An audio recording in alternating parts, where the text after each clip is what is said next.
Welcome to Democracy Now!, democracynow.org, the War and Peace Report. I'm Amy Goodman. Charlotte, North Carolina was rocked by protests overnight after hundreds took to the streets and blocked Interstate 85 to protest the fatal police shooting of 43-year-old African-American Keith Lamont Scott Tuesday. Video footage shows protesters blocking the highway where fires were lit. Police in riot gear responded by throwing tear gas at the crowds. Police say about a dozen officers were hurt during the conflict. Protesters were also injured. Keith Lamont Scott was shot and killed around 4 p.m. after police arrived to serve an arrest warrant for another person at Scott's housing complex. The accounts of the shooting diverge sharply. While the police claim they first tased and then shot Scott because he was armed and, quote, posed an imminent deadly threat, unquote, Scott's family says he was not armed, except with a book in hand. They said he'd been sitting in his car waiting to pick up his son after school. This is Scott's daughter speaking in a Facebook Live video recorded at the scene of the shooting. What are they over there doing? He was like, when I heard shot my daddy for being black. You little he just shot my daddy for being black. And look, and they just standing because they right. He disabled. How the he gonna shoot y'all? He didn't got no fucking gun. The officer who shot Scott was also black. Police have identified him as Brentley Vinson, who has been placed on administrative leave. 3 years ago, police in Charlotte shot and killed Jonathan Ferrell, an unarmed African-American college student who was seeking help after a car crash in 2013. Officer Randall Carrick fired 12 bullets at Ferrell. Officer Carrick was tried and acquitted of voluntary manslaughter last year. This comes as protests also erupted in Tulsa, Oklahoma, over the fatal police shooting of 40-year-old African-American Terrence Crutcher, who was shot by a white police officer, Betty Shelby, while his hands were in the air. Hundreds gathered Tuesday outside the Tulsa Police Department demanding her firing. Crutcher was shot and killed around 8 p.m. Friday after his car broke down. Some of the video, released Monday, comes from police helicopter footage in which you can hear the man in the helicopter saying about Crutcher, "That looks like a bad dude." Footage from police dash cam video shows Crutcher walking away from officers with his hands in the air, then slowly putting his hands on the side of his own car as he's surrounded by officers. The video captures a voice coming over the police radio saying he's just been tasered, and then a woman's voice yelling shots fired as the video shows Crutcher's arms falling to the pavement. We'll have more on both of these shootings with Bree Newsom of North Carolina and Vince Warren of the Center for Constitutional Rights. In news from the war in Syria, Secretary of State John Kerry and Russian Foreign Minister Sergei Lavrov are meeting in New York today to discuss the collapse of the ceasefire agreement and the attack on UN aid convoys Monday. This comes as the United States is saying Russia's likely responsible for Monday's attack, which destroyed 18 of the convoys as aid workers were unloading food and other supplies at a Red Crescent warehouse. The Red Cross says 20 people were killed. Russia has denied responsibility. In updates to this weekend's bombings in New York and New Jersey, suspect Ahmad Khan Rahami has been charged in a Manhattan federal court with bombing, property destruction, and the use of weapons of mass destruction. He was not charged with any terrorism-related crimes. Rahami is the main suspect in the bombings. Police say they identified him from surveillance video, which showed him at both sites in Manhattan where bombs were planted. On 23rd Street, where the bomb did explode, injuring 29 people, and 4 blocks away on 27th Street, where a bomb did not explode. Authorities also say his fingerprints were found on that device on 27th Street. He was arrested after a shootout in Linden, New Jersey Monday. And officers were both injured, and he also faces multiple counts of attempted murder of a law enforcement officer. The charges filed Tuesday in Manhattan courtroom suggest prosecutors have not been able to tie Rahami to any non-state terrorist organizations. This comes as information continues to emerge about Rahami. His father says Rahami was arrested in 2014 for allegedly stabbing a family member. He was not indicted on the charges. His father says at the time he called the FBI and referred to his son as a terrorist, prompting the FBI to open an investigation which found no evidence to support his father's statement. In news from the campaign trail, a new Washington Post investigation reveals Donald Trump used $258,000 from his family foundation, the Donald J. Trump Foundation, to pay off legal fees associated with his businesses, which is illegal under U.S. law. The disputes included $120,000 in unpaid fines over the height of a flagpole in Palm Beach, Florida, and a dispute over a Trump golf course in New York. In both cases, Trump reached settlements that involved him paying out foundation money to other charities. But this money should have been paid by his for-profit businesses, not the foundation. A previous Washington Post investigation showed Donald Trump has not donated any of his own money to his foundation since 2008. Meanwhile, the new Washington Post investigation also reveals Trump used foundation money to buy advertisements for his hotels and to buy a $10,000 portrait of himself.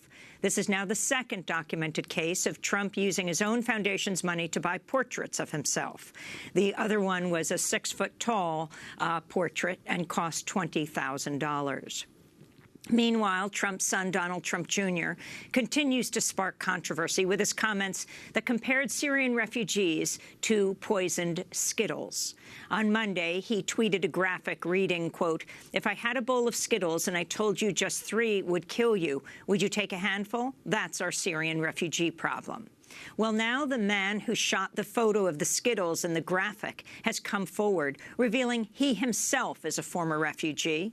David Kittos lives in Britain. He said, quote, "In 1974, when I was 6 years old, I was a refugee from the Turkish occupation of Cyprus, so I would never approve the use of this image against refugees," unquote. The parent company of Skittles has also pushed back against the tweet, saying, quote, "Skittles are candy, refugees are people. We don't feel it's an appropriate analogy," unquote. In financial news, Massachusetts Senator Elizabeth Warren grilled Wells Fargo CEO John Stumpf during his 2-hour testimony to the Senate Banking Committee Tuesday over the growing scandal at the major Wall Street bank involving thousands of employees who took private customer information to create 2 million fake accounts in order to meet sales targets. The scandal dates back to at least 2011, and CEO John Stumpf admits he's known about the practice since 2013. Wells Fargo has been fined $185 million. On Tuesday, Senator Elizabeth Warren called on Stumpf to be investigated and to resign. But you squeezed your employees to the breaking point so they would cheat customers and you could drive up the value of your stock and put hundreds of millions of dollars in your own pocket. And when it all blew up, you kept your job, you kept your multi-million-dollar bonuses, and you went on television to blame thousands of $12 an hour employees who were just trying to meet cross-sell quotas that made you rich. This is about accountability. You should resign. You should give back the money that you took while this scam was going on, and you should be criminally investigated by both the Department of Justice and the Securities and Exchange Commission. Here in New York, the United Nations General Assembly held its first-ever summit for refugees and migrants. The summit produced a non-binding declaration detailing a more coordinated and humane response to the biggest migration upheaval since World War II. President Obama also announced the United States will resettle 110,000 refugees from around the world, a nearly 60% increase from 2015, but still only a tiny fraction of the number of refugees resettled in other countries. Only hours after the meeting was occurring in New York, a massive fire swept through a refugee camp on the Greek island of Lesbos. The fire at the Moria camp destroyed dozens of homes and tents and forced thousands of people to flee. We'll have more on the Summit for Refugees and Migrants later in the broadcast. In Brussels, Belgium, as many as 15,000 people marched Tuesday to demand the European Union abandon 2 controversial trade deals, the Transatlantic Trade and Investment Partnership between EU and the U.S., and the Comprehensive Economic and Trade Agreement between the EU and Canada. This is one of the protesters. The aim of the treaty is to remove all barriers, non-related to tariffs, to allow, they say, more competitivity, free trade, free market. But the problem is that those barriers also include food controls, food security, safety of the food chain, and that is not something we can tolerate as citizens, as human beings, fathers. The Transatlantic Trade and Investment Partnership, known as TTIP, would be the largest trade deal in the world. It's faced resistance both in the United States and across Europe. In a landmark ruling, a federal judge in Pennsylvania has ordered the immediate release of a prisoner from long-term solitary confinement. Arthur Chetuwayo Johnson has not touched another human being, other than a guard, since 1979. He's challenging his conditions as cruel and unusual.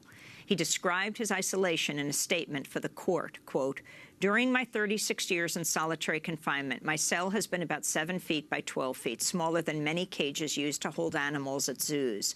My cell has been lighted 24 hours per day with no break during day or night. I have been allowed at most 1 hour of time outside 5 days a week in a fenced-in exercise cage that's slightly larger than my cell. I've been forced to eat all of my meals alone in my cell. Each time I leave my cell, I'm forced to undergo a mandatory strip search. I have not been accused of any serious disciplinary infraction in more than 25 years, he wrote. On Tuesday, Judge Christopher Connor called for a plan within a week to reintegrate Johnson into the general population in 90 days. Johnson was convicted of homicide and sentenced to life without parole at age 18. He is now 64 years old. While behind bars, he became politicized through the Black Liberation Movement. His case is handled by the Abolitionist Law Center and Jones Day Law Firm.